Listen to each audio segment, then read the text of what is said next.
Praise the Lord Jesus Christ.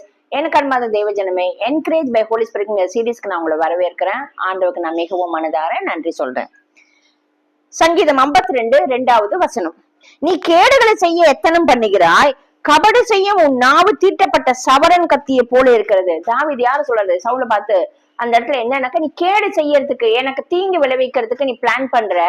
உன்னோட நாவு எப்படி இருக்கு? கபட செய்யும். உள்ள ஒண்ணு வச்சு புறம் ஒண்ணு வச்சு வெளியில ஒண்ணு பேசி உள்ள ஒரு பிளான் பண்ணி நாசமாசம் பண்ணி அழிக்கணும்னு பிளான் பண்ணிட்டு வெளியில அப்படியே உபசாரம் செய்யற மாதிரி செஞ்சு படுகொலியில தள்ளுறது. அது எப்படி? அந்த நாக்கு எப்படி இருக்கான்? சவரன் கத்தி போல இருக்கான்.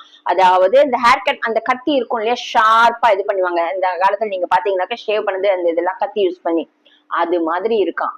சோ அவ்வளவு கேவலமா அவ்வளவு ஒரு காரியமா இருக்கிறத யார் தாவீதுக்கு சொல்லி கொடுத்திருக்க முடியும்? ஆவியானவர்.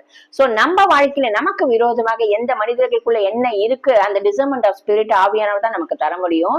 அப்படிப்பட்ட ஆவியானவருக்கு நம்ம நன்றி சொல்லி அனுதினமும் அவரோட சார்ந்து அவரோட கூட நடக்கரிச்சு வரும் காரியத்தை குறித்தும் சத்தியத்தை குறித்தும் நீதியை குறித்தும் அவர் நமக்கு கண்டித்து உணர்த்துவார். வாங்க நம்ம ஜெபிக்கலாம்.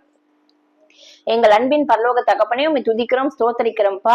ஆண்டவரே, இந்த வேத வசனத்துல சொல்லி இருக்கிறபடி ஆண்டவரே, தேவ ஜனமாக எங்களுக்கு உமக்கு பயப்படுற எங்களுக்கு ஆண்டவரை விரோதமாக கேடுகளை செய்ய எத்தனம் செய்யற சத்துருவின் கிரியைகள் மூலியமாக மனுஷிக எண்ணங்கள் மூலியமாக யார் யாரெல்லாம் எங்களுக்கு விரோதமாக இருக்கிறார்களோ ஆண்டவரை கபடு செய்யும் அந்த அவர்களோட நாவுகளை எல்லாவற்றையும் ஆண்டவரே அந்த மனிதர்கள் நம்ம கரத்துல ஒப்பு கொடுக்கிறோம் ராஜா.